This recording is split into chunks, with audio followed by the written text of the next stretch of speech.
afternoon, my dear brothers and sisters. If you listen very well to the readings, the theme or the focus of the readings is fasting. You know, fasting is one of the pillars of the Lenten season. The other two are prayer and almsgiving. Many people, even outside of the Lenten season, do fasting.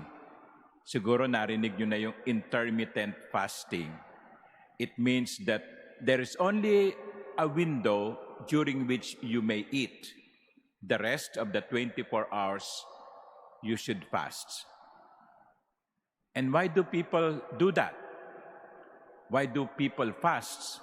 Why do people do intermittent fasting? For health reason. They want to change. They want to be in good shape. Gusto nilang maging sexy, maging malakas.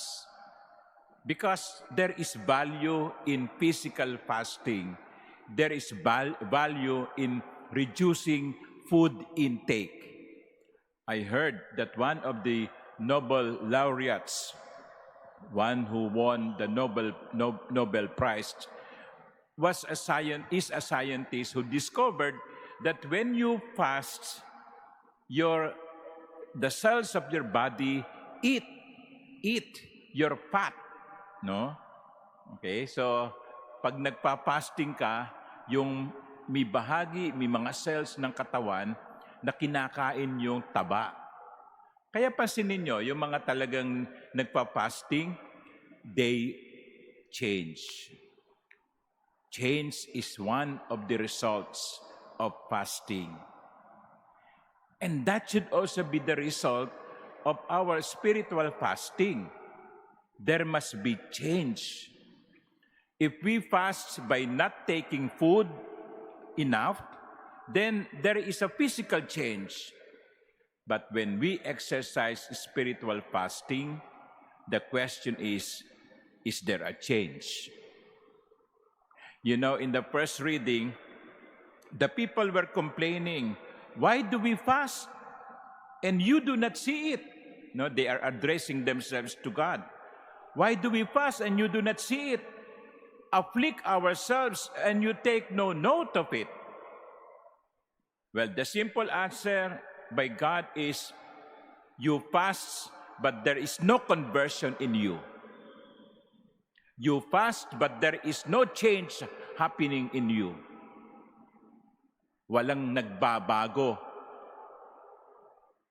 Kasi kung tunay ang pag-aayuno para sa Panginoon, dapat merong pagbabago. Kaya tinira o tinuliksan ng Panginoon yung uri ng kanilang pag-aayuno. Yes, your fast, sabi ng Panginoon, ends in quarreling and fighting, striking with wicked claw. Nagpapas kayo, pero nag-aaway-away kayo. Nag-aayuno kayo, pero nagiging masungit kayo dahil gutom kayo. Yun. Di ba? Ganun eh. Nag-aayuno kayo, hindi kayo umiinom ng soft drinks, pero aburido kayo. O anong klaseng pag-aayuno yun? Yun ang sabi ng Panginoon. That's why in the first reading, the Lord indicated the kind of fasting results that He expects from people. If you fast, then this is what I should see. Fasting that I wish are releasing those bound unjustly, untying the thongs of the yoke, setting free the oppressed, breaking every yoke, sharing your bread with the hungry, sheltering the oppressed and the homeless. Those are the results, the changes that God wants to see from people who are fasting. Because you cannot fast without conversion as a result. You cannot fast without you giving something in return.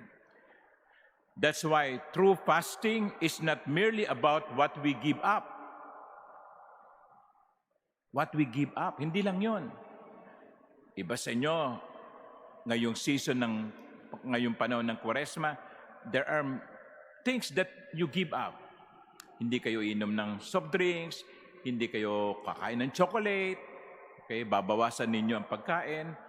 True fasting is not merely about what we give up, but what we give. Not only what we give up, but also what we give. In other words, when we fast, it should always lead us to conversion of life. Now, the question is, does fasting, my fasting, make me more loving?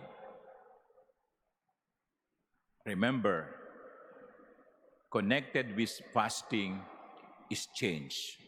Whether it's physical fasting or spiritual fasting, fasting from anger, fasting from envy, this fasting must bring about change.